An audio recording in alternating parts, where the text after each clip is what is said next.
প্রিয় শিক্ষার্থীবৃন্দ, আমরা ক্লাস 9-10 এর আইসিটি পাইথন প্রোগ্রামিং এর যে 6 নম্বর চ্যাপ্টার আছে পাইথন প্রোগ্রামিং এর উপরে আমরা এর ধারাবাহিক সিরিজ করছিলাম। আজকে আমরা পার্ট নাম্বার 7, সেখানে আমরা ধারাবাহিকভাবে যে ব্যবহারিক প্রবলেমগুলো আছে তার 3 এবং 4 আজকে সলভ করবো। এর আগে আমরা 1-2 করেছি। এটাও বেসিক্যালি ইফ এলস এর ব্যবহার এবং লজিক্যাল অপারেটর। তো তোমরা যারা আমার চ্যানেলটা সাবস্ক্রাইব করেছো ইতিমধ্যে ধন্যবাদ। যারা যদি কেউ না করে থাকো, আশা করি তোমরা করে নেবে, যাতে করে তোমরা নতুন নতুন ভিডিওগুলো পাও এবং আমার চ্যানেলটা প্রমোট হয়। এইটুকু সাহায্য তোমরা করবে, এইটুকু আমি আশা রাখি। আর তোমাদের জন্য আমার একটা ডেডিকেশন পেজ আছে, ওয়েব পেজ আছে, যেখানে এই এই যে লিঙ্কটা, এই লিঙ্কে যদি তোমরা যাও তাহলে এটা ডেসক্রিপশন সেকশনে দেওয়া থাকবে এবং তো দেওয়া থাকবে তোমাদের কমেন্ট সেকশনে। গেলে তোমরা পুরো রিসোর্সটা পেয়ে যাবে এই চ্যাপ্টারের এবং অন্যান্য সাবজেক্টের বিষয়গুলো সেখানে পাবে। ব্রাউজ করলে পেয়ে যাবে। তো আমরা চলো যাই আজকের এই 6 নম্বর চ্যাপ্টারের প্রোগ্রামিং এর মাধ্যমে সমস্যার সমাধান এর 3 ও 4। তো আমরা প্রবলেমটা একটু পড়ি। এখানে লেখা আছে, পাইথন ভাষার একটা প্রোগ্রাম তৈরি করতে হবে যাতে কোনো নাগরিকের বয়স ইনপুট দেওয়া হলে তিনি নির্বাচনে ভোটার হওয়ার উপযুক্ত কিনা তা যাচাই করবে। তো বাংলাদেশের আইন অনুযায়ী কি 18 বছরের বয়স হলে সে ভোট দিতে পারবে? তো এটাই আমরা আহ, আহ, নিব, ইনপুট নিব বয়স। কেউ ইনপুট বয়স দিবে, আমরা খালি চেক করে বলবো যে সে ভোট দেওয়ার যোগ্য কি যোগ্য না। তাহলে আমরা একটু পাইথন প্রোগ্রামিং এ যাই।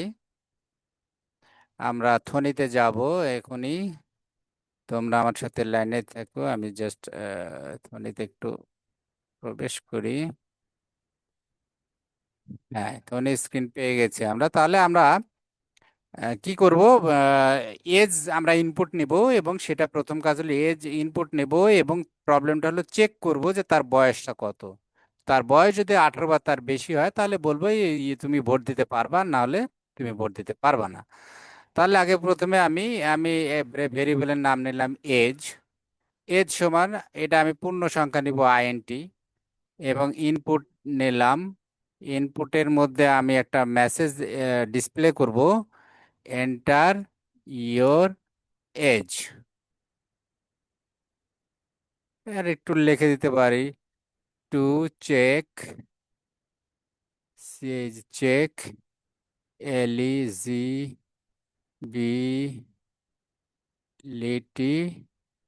Two check eligibility for vote বা ভোটিং আমরা বলতে পারি। আচ্ছা, দিয়ে দিলাম। এরপরে আমি এইখানে একটু গ্যাপ দিয়ে দিই, একটু গ্যাপ দিয়ে দিই, না হলে পরে পাশাপাশি থাকবে। দেওয়ার পরে আমি এখানে ক্লোজ করে দিলাম। আমার প্রথম ব্র্যাকেটটা হলো যে ইনপুটের, আর দেন ও যে আইএনটি চেক করব আমি যে সে পূর্ণ সংখ্যা দিচ্ছে কিনা। এরপরে আমি লজিক্যাল অপারেটরটা ইউজ করব। তাহলে কি করব, if age greater than equal to 18, যদি 18 হয় তখন সে কি করবে, তখন সে ডিসপ্লে করবে, প্রিন্ট করবে, ইউ আর এলিজিবল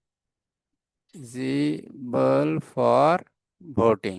আমি যা লিখে দেবো সে তাই করবে। কাজে আমরা এটা লিখে দিলাম যে you are eligible for voting. আচ্ছা, এরপরে তাহলে এটা কি 18 বা তার বেশি যদি হয়, আর যদি কম হয় তাহলে কি বলতে হবে, যে ইউ আর নট। তাহলে আমাকে এটা এলস স্টেটমেন্টে যেতে হবে। Else else you are not, আমি এখানে নট দিয়ে দিলাম, you are not eligible for voting. খুবই সিম্পল প্রোগ্রাম। অর্থাৎ সে প্রথমে চেক করবে, প্রথমে আমরা ইনপুটটা নিব, ইনপুটটা এস ভেরিয়েবলে নিলাম। এবার এস ভেরিয়েবলের মানটা চেক করব যে 18 বা তার সমান কিনা। যদি সমান বা বেশি হয় তাহলে সে ভোট দিতে পারবে, আর না হলে সে পারবে না। তাহলে আমরা একটু রান করে দেখি।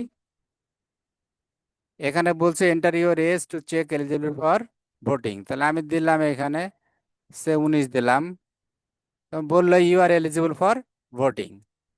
এবার আমি আবার রান করলাম, আবার চাচ্ছে, আমি দিলাম এবার 16, you are not eligible for voting.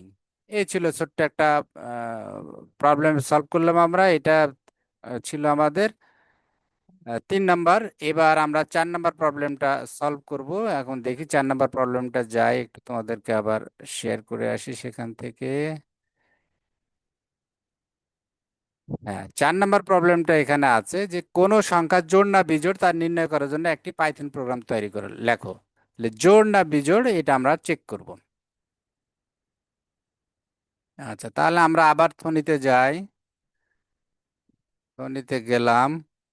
আচ্ছা, এটা জোড় না বিজোড়, আমি এইটাকে আমি একটু মডিফাই করে নিই। এখানে এজ আছে, এবারে এজ না বলে বললাম নাম্বার।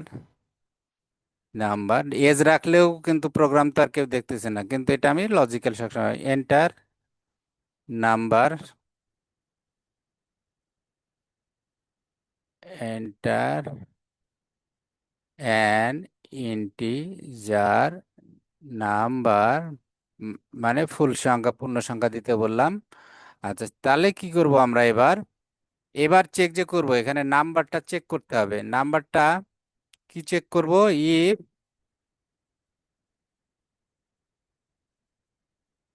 এইখানে আমি নাম NUM নাম্বারটা কি চেক করব? নাম্বারটাকে আমি জোড় না বিজোড় আমাকে দেখতে হবে। তাহলে জোড় করে আমরা জানি যে জোড় সংখ্যা 2 দিয়ে ভাগ করা যায়। আর ভাগ করলে কোনো অবশিষ্ট থাকে না। তাহলে আমরা এখানে করতে পারি।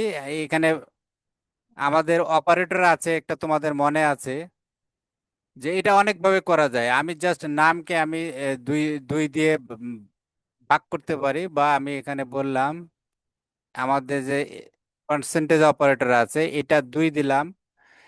এটার অর্থ এটা এটা ভাগ করলে সে ভগ্ন ইয়া দেখবে যে ভাগশেষ কত। তো ভাগশেষ যদি জোড় হয় তাহলে 0 হবে, আর বেজোড় হলে 1 হবে, 2 দিয়ে ভাগ করলে কোনো সংখ্যাকে।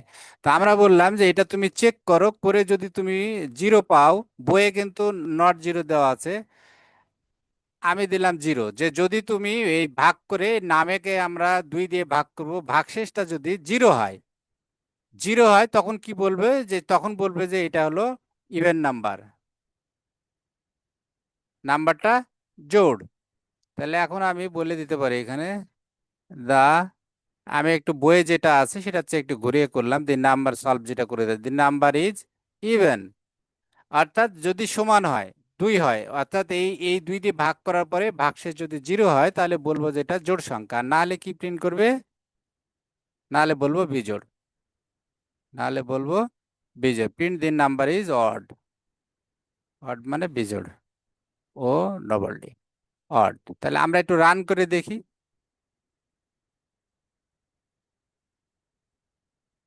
আচ্ছা, এন্টার নাম্বার, তাহলে আমি 5 দিলাম। দিলে বেলায় বললো the number is odd. The number is odd, কারণ 5 হলো বেজোড়। অর্থাৎ কি লজিকটা চেক করছে এখানে? এখানে সে দেখছে যে জিরোর সমান কিনা। যদি জিরোর সমান হয় তাহলে সে বলবে যে ইভেন। এবার আমরা এবার একটা ইভেন নাম্বার দিয়ে দেখি। 10 দিলাম। The number is even. The number is even, অর্থাৎ আমি চেক করলাম এখানে যে শূন্য কিনা। আর বইয়ে দেওয়া আছে নট ইকুয়াল। এখানে দেওয়া আছে বইয়ে যেটা আছে নট ইকুয়াল। তাহলে আমি যদি নট ইকুয়াল দিই 0, তখন কিন্তু আগে সে দেখবে 0 কিনা। তো 0 না হলে পরে তখন সে কি বলবে? তখন বলবে যে ইভেন। তখন এইটাকে উপরে দিয়ে দিতে হবে। তখন এটাকে উপরে দিতে হবে, এটাকে দিতে হবে নিচে। কন্ডিশনটা চেঞ্জ হয়ে যাচ্ছে। অর্থাৎ আমি একটু করে দিই, এইটাকে দিব আমি তখন উপরে, আর আমি এইটাকে দিব নিচে।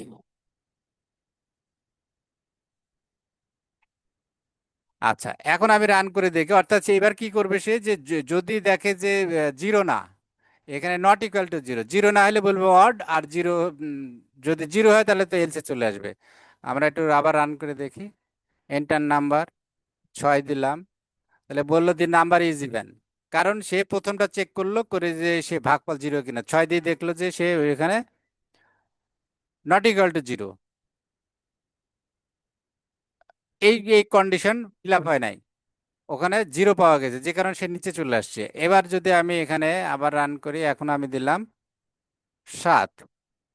তো বললো দি নাম্বার ইজ অড, অর্থাৎ এই প্রথম কন্ডিশনটা স্যাটিসফাইড হয়ে গেল, নট ইকুয়াল টু 0 হয়ে গেছে। অর্থাৎ এখানে ভাগশেষ ওয়ান আছে। এই যখন আমি 7 দিলাম তখন হয়েছে ওয়ান, যে কারণে এটা এটা এটা ট্রু হয়ে গেছে, এটা তখন সে মেসেজ দেখা যাচ্ছে। তো একই প্রবলেম আমি অনেকভাবে সলভ করতে পারি কম্পিউটারের সাহায্যে।